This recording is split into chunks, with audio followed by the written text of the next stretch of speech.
Hello everyone, welcome to Hitesh easy. Friends, इस वीडियो में हम सॉल्व करने वाले हैं management production and resource economics, जो कि previous year exam question paper है 2022 का 6 सेमेस्टर का। इससे पहले भी इसी टॉपिक पर मैंने वीडियोस बनाए हुए हैं और वो वीडियोस एग्जाम में आते हैं, उनको आप लोग जरूर देख लीजिएगा।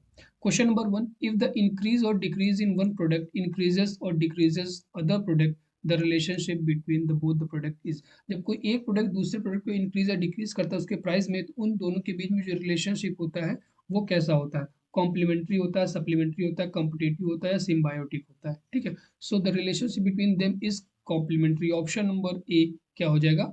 करेक्ट। ठीक है, उन दोनों के बीच में जो रिलेशनशिप है वो कैसा है? Complementary. Then question number second, the contribution of live stock of gross farm income in mixed farming is known as. जो लाइव स्टॉक का कंट्रीब्यूशन होता है मिक्स्ड फार्मिंग में इनकम में, वो एटलीस्ट कितना होना चाहिए? एटलीस्ट 10%, एटलीस्ट 30%, एटलीस्ट 40% या ग्रेटर देन 50%। ठीक है, so it should be at least 10%। Minimum कितना होना चाहिए? 10%। मीन्स ऑप्शन नंबर ए न्यूनतम 10%। ठीक है, तो ऑप्शन नंबर ए क्या हो जाएगा यहाँ पर? करेक्ट। काफी बच्चों का कमेंट रहता है कि हिंदी में कराइए। देखिए, हिंदी और इंग्लिश दोनों में लिखा है, मैं इंग्लिश पढ़ रहा हूँ, आप लोग हिंदी को देखते जाइए कि दोनों में आंसर सेम रहने वाले हैं। Question number 3, production possibility curve is also known as. जो प्रोडक्शन पॉसिबिलिटी कर्व है, उत्पादन संभावना वक्र है, उसे किस नाम से जानते हैं? Iso revenue curve, opportunity curve, iso return curve या ऑल ऑफ द अबव। ठीक है, सो प्रोडक्शन पॉसिबिलिटी कर्व होता है, उसे हम लोग किस नाम से जानते हैं? दो नाम से जानते हैं। पहला है transformation.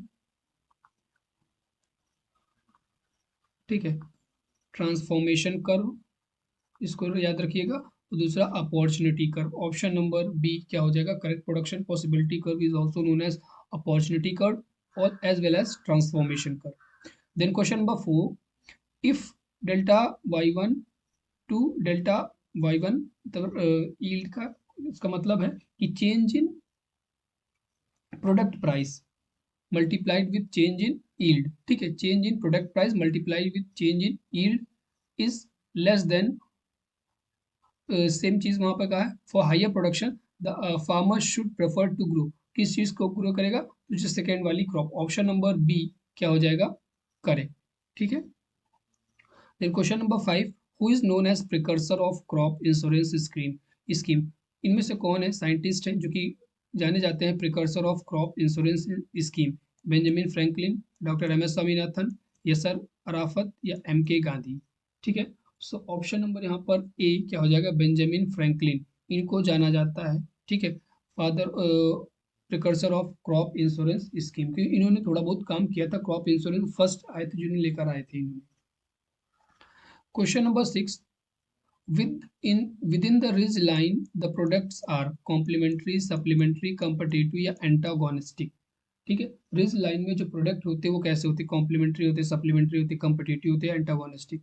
So option number A क्या हो जाएगा यहाँ पर? करेक्ट। ठीक है, कैसे होते हैं? Complementary. Then question number 7, elasticity of production in the first stage of production function is. जो इलास्टिसिटी ऑफ प्रोडक्शन है फर्स्ट स्टेज में प्रोडक्शन फंक्शन को, वो क्या? Greater than unity, less than unity, zero या इन्फिनिटी। ठीक है, इंपॉर्टेंट क्वेश्चन है, याद रखना क्या होता है? Greater than unity. Option number A क्या हो जाएगा? एक से अधिक। ठीक है, greater than unity. Then question number 8, the elasticity of production is zero, then APP is maximum, MPP is maximum, MPP is zero, TPP is maximum. तो यहाँ पर ऑप्शन नंबर आपका बी और सी तो रॉन्ग है, but option number T, total जो product रहता है प्राइस, वो प्राइस प्रोडक्ट वो चीज, और एपीपी, ठीक है, ये दोनों हमारे करेक्ट हैं। जब इलास्टिसिटी ऑफ प्रोडक्शन जीरो होगा तो एपीपी मैक्सिमम होता है, और जो टीपीपी होता है वो मिनिमम से स्टार्ट होता है। ठीक है, सो ऑप्शन नंबर यहाँ पर दोनों सही है, मीन्स ऑप्शन नंबर आपका ए भी सही है और डी भी सही है। अब एग्जाम में एग्जामिनर क्या देखता है वो उसके ऊपर है, बट ऑप्शन नंबर ए और ऑप्शन नंबर दो डी दोनों क्या है? सही है। Then question number 9, in production function when MPP is zero the TPP is. ठीक है, जब प्रोडक्शन फंक्शन में एमपीपी जीरो रहेगा तो टीपीपी क्या रहेगा? Increases at increasing rate, increases at decreasing rate, maximum या जीरो। ठीक है, तो उसमें टीपीपी क्या रहेगा? मैक्सिमम। ऑप्शन नंबर सी क्या हो जाएगा? अधिकतम। होता है। ठीक है। Question number 10, the law of diminishing return is otherwise called as principle of. जो लॉ ऑफ डिमनाइजिंग रिटर्न है उसे दूसरे किस नाम से जानते हैं? Principle of added return and added cost, average return average cost, gross return gross cost, या all of the above. So उसे बोलते हैं added return and added cost. Option number A क्या हो जाएगा? करेक्ट। ठीक है। देन क्वेश्चन नंबर 11 है, in general average cost curve is S shape, U shape, parallel to x axis, या नॉन ऑफ दी। आसान है और पूछा जाने वाला इंपॉर्टेंट क्वेश्चन है। ऑप्शन नंबर बी क्या हो जाएगा? यू शेप, यू आकार का होता है। ठीक है, average cost curve. Then question number 12, fixed cost are also called as overhead cost, marginal opportunity, या नॉन ऑफ दी अबव। ठीक है, तो फिक्स्ड कॉस्ट को हम दूसरे किस नाम से जानते हैं? Overhead cost. Option number A क्या हो जाएगा? करेक्ट। फिर question number 13, isoquant is also known as, दूसरे किस नाम से जानते हैं?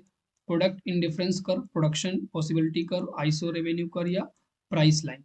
ठीक है, अब देखिए, प्रोडक्ट का मतलब होता है उत्पाद और प्रोडक्शन का मतलब उत्पादन। देखिए हिंदी में दोनों लिखा है, उत्पादन और उत्पादन। ठीक है, मीन्स यहाँ पर दोनों में क्या होना चाहिए? प्रोडक्शन प्रोडक्शन होना चाहिए। बट यहाँ पर क्या लिखा है? Product indifference curve. But isoquant line को हम दूसरे किस नाम से जानते हैं? Production indifference curve. ठीक है, प्रोडक्शन इन इंडिफरेंस कर्व। ठीक है, प्रोडक्शन इंडिफरेंस कर्व के नाम से जानते हैं। बट यहाँ पर क्या लिखा है? प्रोडक्ट लिखा है। बट हिंदी में अगर आप करेंगे तो ए ऑप्शन सही होगा, इंग्लिश में भी आप ए के साथ ही जाएंगे। सो ठीक है, यहाँ पर मिस प्रिंट हो सकता है प्रोडक्शन इंडिफरेंस कर्व, क्योंकि प्रोडक्शन पॉसिबिलिटी कर्व नहीं, आइसो रेवेन्यू कर्व नहीं, आई प्राइस लाइन नहीं है। तो अब बच्चा हमारे पास क्या? ऑप्शन नंबर ए, प्रोडक्शन इंडिफरेंस कर्व। और हिंदी में लिखा हुआ है सही। कभी कभी क्या होता है, हिंदी में गलत लिख देता है, इंग्लिश में। से पिछले पेपर में मैंने कराया था जहाँ पर हिंदी में गलत लिखा था, इंग्लिश में सही किया था। बट आपका मान्य जो होता है वो इंग्लिश वाला होता है। ठीक है, तो ऑप्शन नंबर ए भी यहाँ भी सही रहेगा, वो मिसप्रिंट हो गया है। Question number 14, the concept of opportunity cost was introduced by J S Mill, James Ness, Alfred Marshall, या रिकार्डो। ठीक है, तो किसके द्वारा किया गया था? Alfred Marshall. Option number C क्या हो जाएगा यहाँ पर? करेक्ट। ठीक है, जेएम किन्स मत लगा के आइएगा, जेएम किन्स गलत है, अल्फ्रेड मार्शल।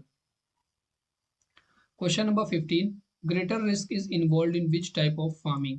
किस प्रकार की फार्मिंग में जो रिस्क होता है सबसे ज्यादा होता है? डाइवर्सिफाइड में, स्पेशलाइज्ड में, मिक्स्ड में, या रेंचिंग में। ठीक है, तो ये डाइवर्सिफाइड में तो बहुत चीज आप कर रहे हैं, मिक्स में भी अगर एक क्रॉप आपकी फील्ड होती है दूसरी आपको सपोर्ट करने के लिए होती है। बट स्पेशलाइज में भी एक पार्टिकुलर मोनोक्रॉपिंग करते हैं, तो वहां पर अगर एक, क्योंकि एक स्पेशलाइज क्रॉप कर रहे हैं तो वहां पर ज्यादा रिस्क होता है। ऑप्शन नंबर बी क्या हो जाएगा यहाँ पर? करेक्ट। ठीक है, उसमें रिस्क ज्यादा है स्पेशलाइज फार्मिंग में, या मोनोक्रॉपिंग में कह दीजिए। Question number 16, management is a art science, art and science, या नॉन ऑफ दी अबव। शुरुआत से हम लोग पढ़ते हैं कि मैनेजमेंट क्या है? एक आर्ट है और साइंस है। ऑप्शन नंबर ए कला और विज्ञान दोनों है। ठीक है, then question number 17, variable resources is land, labour, building and machinery, या टैक्सेस। तो वेरिएबल रिसोर्स कौन है? लेबर। ठीक है, ऑप्शन नंबर 17 का बी क्या हो जाएगा? करेक्ट। ठीक है, बहुत लोग टैक्स लगाएंगे बट टैक्स कोई रिसोर्स नहीं है। ठीक है, ये रिसोर्स नहीं है tax. So option number B क्या हो जाएगा? लेबर वेरिएबल है, लैंड, बिल्डिंग, मशीनरी हमारी सब क्या है? वेरिएबल नहीं है, फिक्स्ड है। Question number 18, planning is necessary, unnecessary, wastage of time, wastage of money. तो प्लानिंग, किसी भी काम को करने से पहले प्लानिंग बहुत ज्यादा जरूरी होती है, मीन्स आवश्यक, नेसेसरी। ऑप्शन नंबर ए क्या हो जाएगा यहाँ पर? Correct. Then question number 19, an enterprise organisation is established by. जो इंटरप्राइज ऑर्गेनाइजेशन है वो किसके द्वारा इस्टेब्लिश किया जाता है? Top management, middle management, lower management, या board of directors. So option number D क्या हो जाएगा? Board of directors. ठीक है, first board of director, then top management, then middle management, then lower management. ठीक है, सो ऑप्शन नंबर डी यहाँ पर क्या हो जाएगा? Correct. Question number 20, item of fixed cost are seed, fertiliser, depreciation, या नन ऑफ दी अबव। ठीक है, पूछा क्या है? Item of fixed cost, seed, fertiliser, ये हमारे क्या है? आइटम ऑफ फिक्स्ड कॉस्ट है। ठीक है, डिप्रिसिएशन हमारा नहीं है। ठीक है, item of fixed cost are seed, fertiliser, depreciation, या none of the above. So option number C क्या हो जाएगा correct. Then question number 21, a good plan must be rigid, flexible, rapid या all of the above. So plan क्या होना चाहिए, rigid होना चाहिए, फ्लेक्सिबल होना चाहिए, रैपिड। इस ऑप्शन नंबर डी क्या हो जाएगा यहाँ पर correct. Good plan must be all of the above. Then question number 22, in retail market goods are sold by frame, retailer, wholesaler या ऑल ऑफ द अबव। तो रिटेल मार्केट में फुटकर बाजार में किसके द्वारा बेचा जाता है, आप लोग जरूर करके रखिएगा, ठीक है। सो आप लोग को बताना है कि जो रिटेल मार्केट में वो गुड्स होते हैं वो किसके द्वारा सोल्ड किए जाते हैं, ठीक है। आसान सा ऑप्शन है, कमेंट में आप लोग बताइएगा कि जो फुटकर बाजार होती है वहां पर जो गुड्स होते हैं किसके द्वारा किए जाते हैं सेल, ठीक है। देन क्वेश्चन नंबर 23 और इम्पोर्टेंट क्वेश्चन है, याद से पढ़िएगा अच्छे से। Marketing mix of business frame is represented by, जो मार्केटिंग मिक्स है बिजनेस फ्रेम का वो किसके द्वारा रिप्रेजेंट किया जाता है, 4 पीस, 5 पीस, 6 पीस या 7 पीस के द्वारा, ठीक है। अब ये पीस है क्या क्या चीज, सबसे मेन इंपॉर्टेंट तो वही है। तो 4 पीस के द्वारा रिप्रेजेंट किया जाता है, ठीक है। पहला क्या है product, product, then price, then place and then promotion, ठीक है। ये जो हमारे हैं 4 पीस है, ठीक है। ये हमारे 4 पीस है जो कि इंपॉर्टेंट है, प्रोडक्ट, प्राइस, प्लेस, प्रमोशन। आपको ऑप्शन में दे देगा, पूछेगा इसमें से कौन सा नहीं है या ऑल ऑफ दी अबव है, तो अच्छे से याद रखिएगा। Question number 24, product mix is otherwise called as service mix, marketing mix, also assortment mix या प्रोडक्ट डिफ्यूजन, ठीक है। तो इसको भी हम लोग दो तरीके से जानते हैं, पहला तो प्रोडक्ट एजॉर्टमेंट के नाम से जानते हैं, ऑप्शन नंबर प्रोडक्ट मिक्स को। दूसरा जानते हैं प्रोडक्ट पोर्टफोलियो, ठीक है। दूसरा क्या है प्रोडक्ट पोर्टफोलियो, ये दो नाम से जानते हैं। ऑप्शन क्वेश्चन नंबर आपका मार्केटिंग मिक्स वाला, और ये दोनों क्वेश्चन इंपॉर्टेंट हैं, याद रखिएगा। Then question number 25, due to increase in the cost of production the price will. अगर आपका कॉस्ट ऑफ प्रोडक्शन इंक्रीज कर रहा है तो आपका प्राइस क्या करेगा, डिक्रीज करेगा, इंक्रीज करेगा, नो चेंज या नन ऑफ द अबव। तो जाहिर बात है, किसी चीज का कॉस्ट ऑफ प्रोडक्शन इंक्रीज करेगा तो उसका प्राइस भी क्या करेगा, इंक्रीज कर जाएगा। सो ऑप्शन नंबर बी क्या हो जाएगा करेक्ट, ठीक है। ऑप्शन नंबर बी क्या हो जाएगा करेक्ट। और फ्रेंड्स प्रीवियस वीडियो जरूर देख लीजिएगा क्योंकि वहां से बहुत सारे आपके क्वेश्चन हैं जो कि आने वाले एग्जाम में। तो 25 क्वेश्चन मैंने सॉल्व करा दिया, नेक्स्ट 25 क्वेश्चन अभी थोड़ी देर में फिर वीडियो को अपलोड कर देंगे।